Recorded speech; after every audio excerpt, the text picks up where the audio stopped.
오늘도 이렇게 만나게 되어서 너무나 반갑습니다. 지난번 이렇게 한번 말씀을 마태복음 4장 18절에서 25절 말씀으로 이렇게 말씀을 나누었는데, 아마 얼굴들을 뵈니까 그때 참석하신 분들도 계시더라고요. 그때 한번 생각해 보시면, 우리 제자 이렇게 하면 뭐 제자가 어떤 자들일까? 그때 예수님께서 제자를 부르시는 그 모습을 통해서 곧 버려두고 따르니라 라는 그 세 가지를 통해서 우리가 제자의 모습을 닮으면 좋겠다라는 생각을 나누었는데, 오늘도 마찬가지로 이제 마태복음 말씀을 통해서 하나님 나라에 대해서 조금 나누면 좋겠습니다. 뭐 우리 선교사님들이 너무 잘 아시는 씨 뿌리는 자의 비유를 통해서 하나님 나라에 대해서 말씀을 좀 나누려고 하는데요. 아마 예수님께서 비유로 말씀을 많이 하신 것은 잘 아실 겁니다. 오늘 본문에 하나님 나라를 설명할 때도 왜 비유를 설명했을까? 아마 예수님께서 비유로 가르치시는 가장 기본적인 이유는 바로 알기 쉽게 전달하기 위해서 그렇게 하셨을 겁니다. 그래서 비유에 대한 가장 고전적인 정의는 하늘의 일을 땅의 이야기로 풀어낸 것, 뭐 그렇게 우리가 표현할 수 있을 겁니다. 그래서 예수님은 이 땅에서 볼 수 있는 일을 비유로 삼아서 하나님 나라를 가르치셨습니다. 그중에 가장 대표적인 것이 오늘 본문과 같은 농사의 비유입니다.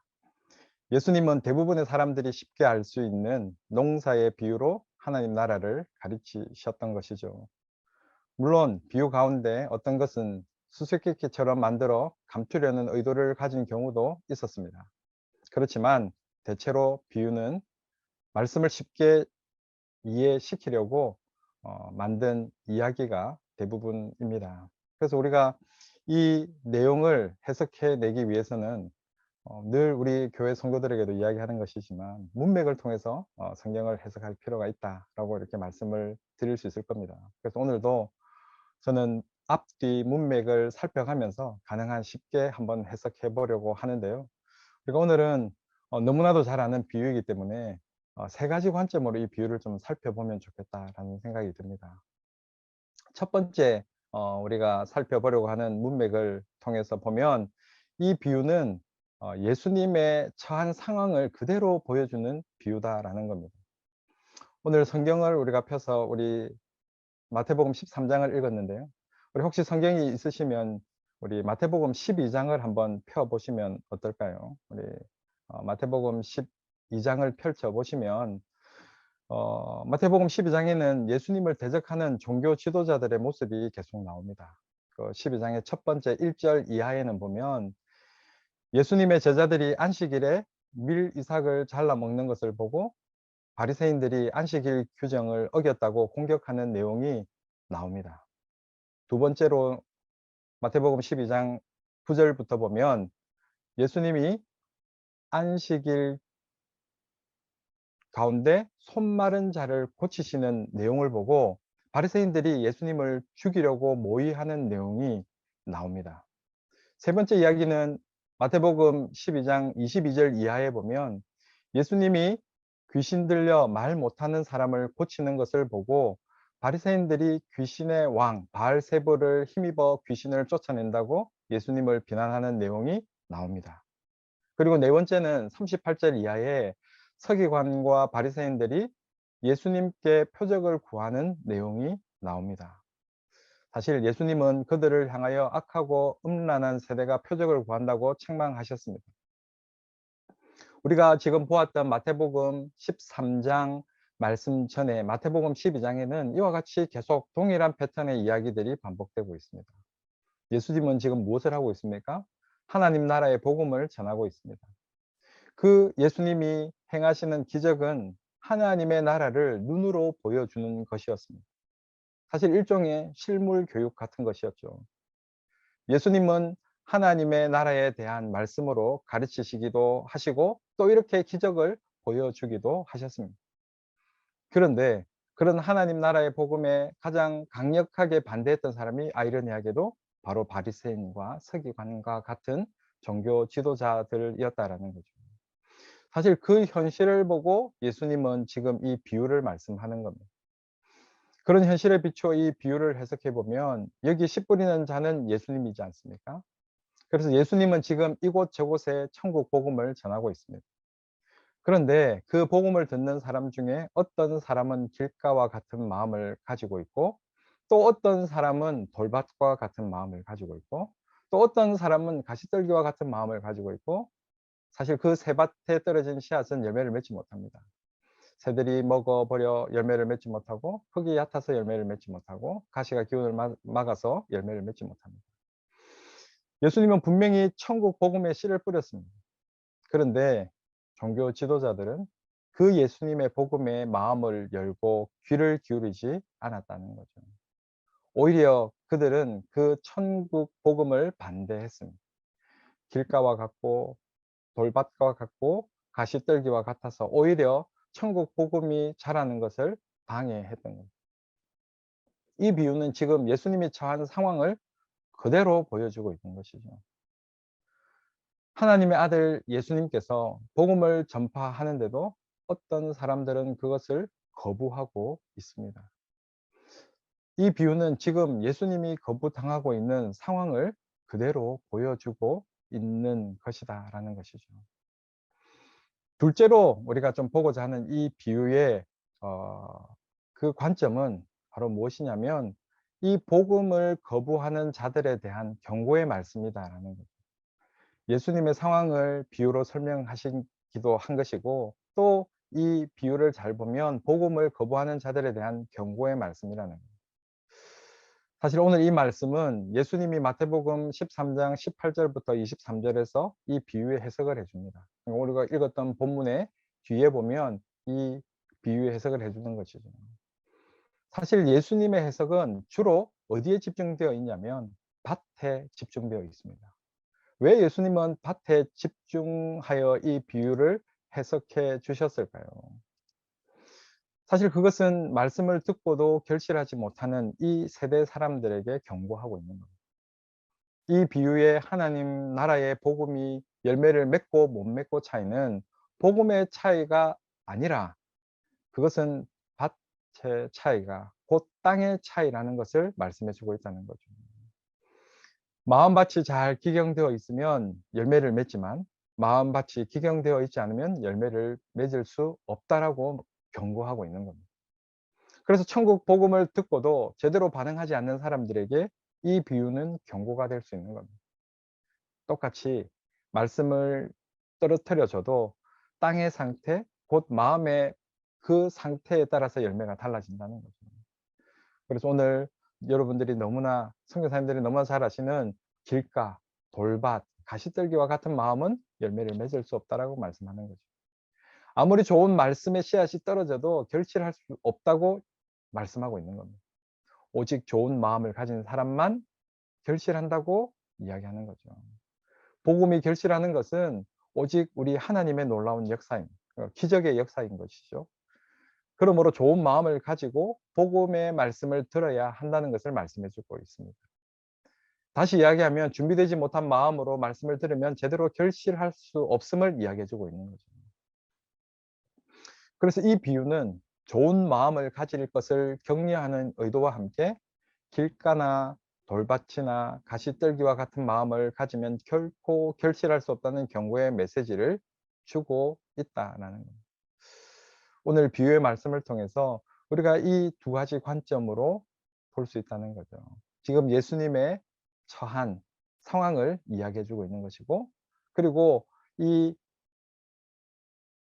밭의 비유를 통해서 그렇게 살지 못하는 그 밭에 경고를 주고 있는 것입니다. 마지막으로 제가 오늘 우리 선교사님과 깊이 좀 나누고 싶은 관점이 이 세 번째 관점입니다. 사실 이 비유는 복음을 전하는 제자들을 격려하기 위한 비유다라는 거죠. 사실 여기 말씀에 좀 초점을 맞추고 싶습니다. 예수님의 제자들은 복음 전도자로 부름을 받았습니다. 그들은 하나님 나라를 전파하는 천국의 일꾼으로 부름받았다는 것이죠. 그렇게 본다면 1차적으로 예수님께서 씨 뿌리는 자이지만 2차적으로 보면 예수님의 제자들도 씨 뿌리는 자이라는 것이죠. 이제 예수님의 제자들도 천국 복음을 전파하는 자들이 되어야 되는 상황입니다. 그런데 천국 복음을 전파하다 보면 여러 가지 일이 발생한다는 겁니다. 우선 제자들이 뿌린 복음의 씨앗이 길가와 같은 마음을 가진 자에게 떨어질 수 있다는 겁니다. 이런 사람은 마음밭이 딱딱해서 말씀을 제대로 깨닫지 못하는 거죠. 그러면 결국 사탄이 그 마음에 뿌려진 것을 빼앗아간다는 거예요. 오늘 비유에서는 그것을 새들이 와서 씨앗을 먹어버렸다고 표현합니다. 또 어떤 복음의 씨앗은 돌밭과 같은 마음을 가진 사람에게 떨어질 수 있다라고 말씀합니다. 그 사람은 처음에는 기쁨으로 말씀을 받아들이죠. 그런데 돌밭에는 흙이 얕아서 뿌리를 깊이 내리지 못합니다. 이런 사람들은 말씀의 뿌리가 없어서 환난이나 박해나 이러한 어려움들이 닥치면 곧 넘어지고 만다는 거죠. 또 무엇을 이야기하고 있습니까? 어떤 복음의 씨앗은 가시떨기와 같은 마음을 가진 사람에게 떨어졌다라고 말씀합니다. 가시떨기에 씨앗이 떨어지면 가시가 자라 기운을 막기 때문에 제대로 자라지 못한다라고 말씀합니다. 이런 사람들은 말씀을 들어도 세상의 염려와 재물의 유혹에 막혀 제대로 결실하지 못한다라고 말씀합니다. 실제로 예수님의 제자들은 나중에 복음 전도자가 되었습니다. 그들이 복음을 전하면 무조건 다 믿었겠습니까? 베드로가 한번 설교해서 3천 명이 회개했다고 했으니 베드로가 전하기만 하면 다 그렇게 믿었겠습니까? 당연히 그렇게 되지 않았다는 것을 잘 아실 겁니다. 베드로가 전한 복음을 듣고도 거부한 사람들이 많이 있었을 겁니다. 사도 바울을 한번 생각해 보셔도 그렇지 않겠습니까? 바울은 일생 동안 자신이 전파하는 복음을 반대하는 사람들 때문에 시달렸습니다. 우선 율법으로 다시 돌아가려고 하는 사람 때문에 평생 시달렸고요. 그리고 자신의 사도권을 의심하는 사람들 때문에 마음고생을 많이 했던 분이 바로 사도 바울입니다. 데마와 같이 세상을 사랑하여 자신을 배신한 사람도 있었습니다. 이런 모습을 보면 사도 바울에게도 이런 일들이 많이 있었다라는 거죠. 이런 모습을 보면 예수님의 제자들도 마찬가지지 않았습니까? 그다지 복음 전하는 것에 환영받지 못했습니다. 그들이 복음 들고 믿는 사람보다 그들을 대적하는 핍박하는 사람들이 더 많았다는 것이죠. 아마 예수님의 제자들은 복음을 전하면서 이 예수님의 비유가 얼마나 적절한 비유인가를 절감했을 겁니다. 정말 길가와 같은 마음을 가진 사람, 돌밭과 같은 마음을 가진 사람, 가시떨기와 같은 마음을 가진 사람들을 수없이 만났을 겁니다. 그러다가 결국 그런 사람들에 의해서 제자들은 대부분 순교를 하고 맙니다. 이런 사실을 생각하면 얼마나 낙심이 됩니까? 얼마나 마음이 어렵습니까? 내가 내 일 잘 되고자 하려고 하는 일도 아니었는데 정말 주님을 위해서 최선을 다하면서 주님이 하라고 하신 것 열심히 했는데 돌아오는 결과는 대부분 제자들이 순교했다는 겁니다. 그런데 사실 이 비유는 거기서 끝나지 않습니다. 이 비유에는 놀라운 반전이 있다는 것이죠. 제자들이 전한 복음의 씨앗 가운데 좋은 땅에 떨어진 씨앗이 있었습니다. 그런데 그 씨앗들은 100배, 60배, 30배 결실을 맺었다라는 겁니다. 그 당시에 팔레스타인에 보통 7배에서 10배의 결실을 맺으면 참 잘 결실을 맺었다. 7배면 보통이고 10배면 풍작이라고 했던 것이었습니다. 그런데 오늘 우리가 읽었던 본문 8절에 보면 좋은 땅에 떨어진 열매는 몇 배를 맺는다고 이야기하고 있습니까? 100배, 60배, 30배의 결실을 맺는다는 겁니다. 사실 이것은 하나님의 특별한 도우심이 없으면 일어날 수 없는 놀라운 결실이라는 거죠. 예수님의 제자들이 전파한 복음은 자주 막히는 것 같았습니다. 별로 결실하지 못하는 것 같았습니다. 처음에 싹이 나는 것 같았다가도 금방 죽어버리는 것 같았습니다. 그런데 포기하지 않고 복음의 씨앗을 뿌렸더니 어느 날 그중에 결실하는 것이 있었다라는 거죠. 그것도 놀랍도록 풍성한 열매를 거두게 되었다는 겁니다. 예수님께서 이 비유를 통해서 제자들에게 말씀하고자 했던 것들이 무엇일까요? 지금 예수님은 하나님 나라 복음을 전파할 제자들을 격려하고 있다는 겁니다. 이것은 제가 여러분들에게 드리는 말씀이 아니라 예수님이 그렇게 말씀하고 계신 겁니다. 어떻게 예수님 말씀합니까? 예수님의 그 표현으로 좀 풀어서 이야기하면 이런 표현이겠죠. 너희가 앞으로 하나님 나라의 복음을 전하다 보면 이렇게 장애물을 많이 만날 것이다. 길가와 같은 마음을 가진 사람도 만날 것이고 돌밭과 같은 마음을 가진 사람도 만날 것이며 가시떨기와 같은 마음을 가진 사람도 만날 것이다. 이런 여러 장애물이 사역을 가로막고 아무리 전해도 도무지 열매 맺음 없는 같은 상황이 지속되면 아마 낙심도 하게 될 것이다. 그러나 결코 낙심하지 말고 계속 복음의 씨앗을 뿌려라. 그러면 어느 순간 열매가 맺기 시작할 것이다. 그것도 풍성한 열매가 맺히기 시작할 것이다. 그러니 낙심하지 말고 부지런히 복음의 씨앗을 뿌려라. 아마 예수님이 그렇게 제자들에게 격려하고 있는 것일 겁니다.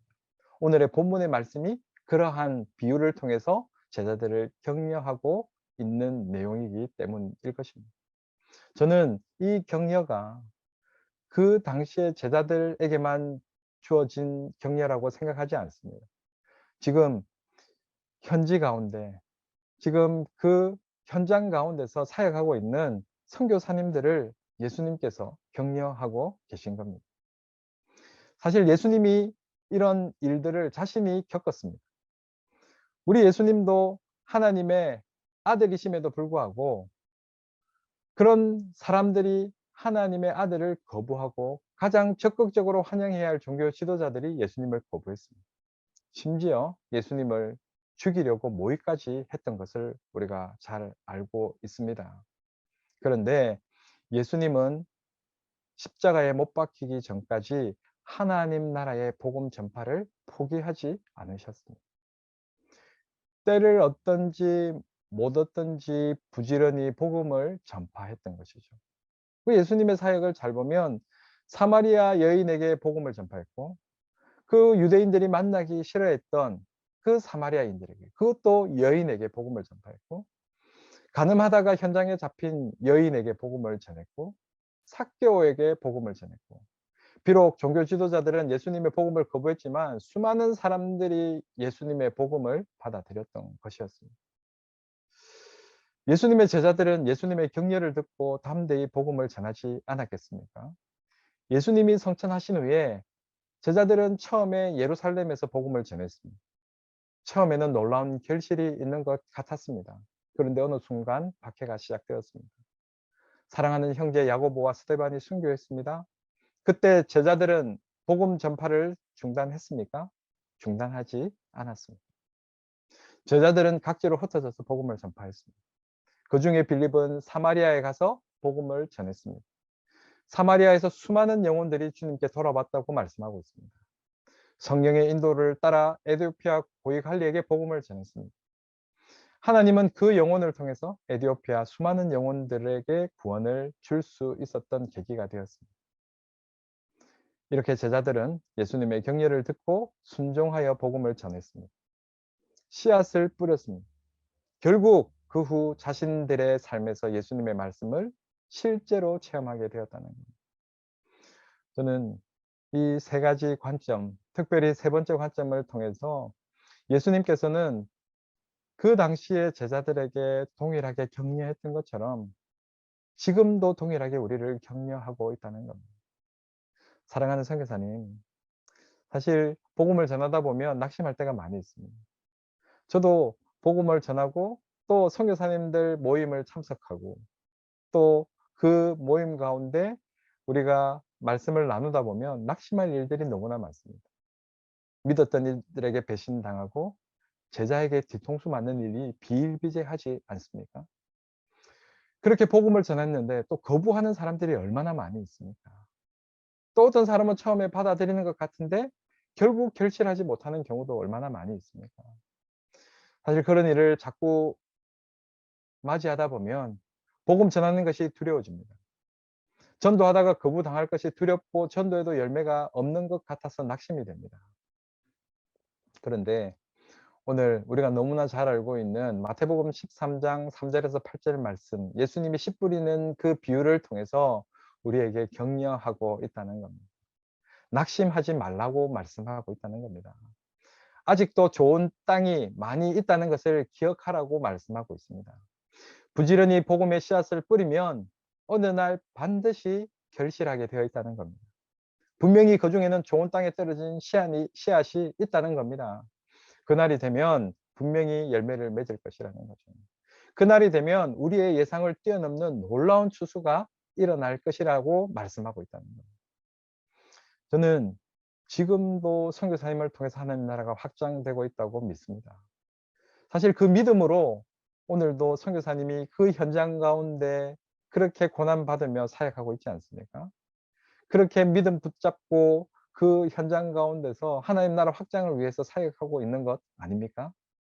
오늘도 낙심하지 않고 천국 복음을 전파하는 여러분 되시기를 주님의 이름으로 축원합니다. 아멘. 제가 한번 기도하고 이렇게 말씀을 하고자 합니다. 제가 한번 기도하겠습니다. 오늘 이 비유가 우리에게 던지는 메시지는 단순합니다. 그것은 바로 복음의 씨를 뿌리는 자는 반드시 거둔다는 것입니다. 물론 많은 방해가 있을 것입니다. 자주 우리는 길가나 돌밭이나 가시떨기와 같은 마음을 가진 자를 만날 것입니다. 복음의 성장을 가로막는 일을 겪을 것입니다. 그런 일은 종종 우리를 낙심시킬 것입니다. 그렇지만 낙심하지 않고 끝까지 믿음으로 복음의 씨앗을 뿌리면 반드시 거둘 것입니다. 시편 126편 5절 6절 말씀에도 그렇게 말씀하시지 않으셨습니까? 눈물을 흘리며 씨를 뿌리는 자는 기쁨으로 단을 거두리로다. 울며 씨를 뿌리러 나가는 자는 반드시 기쁨으로 그 곡식의 단을 가지고 돌아올 것이다라고 말씀하신 그 말씀을 의지하며 부지런히 복음의 씨앗을 뿌릴 수 있도록 인도하여 주시옵소서. 그러면 100배, 60배, 30배의 열매를 맺으며 살아갈 수 있음을 오늘도 고백하는 저희들 되게 하시고 복음의 씨앗을 뿌리는 저희들 될 수 있도록 주님 인도하여 주시옵소서. 감사합니다. 이 모든 것 살아계신 예수님 이름으로 기도드립니다. 아멘.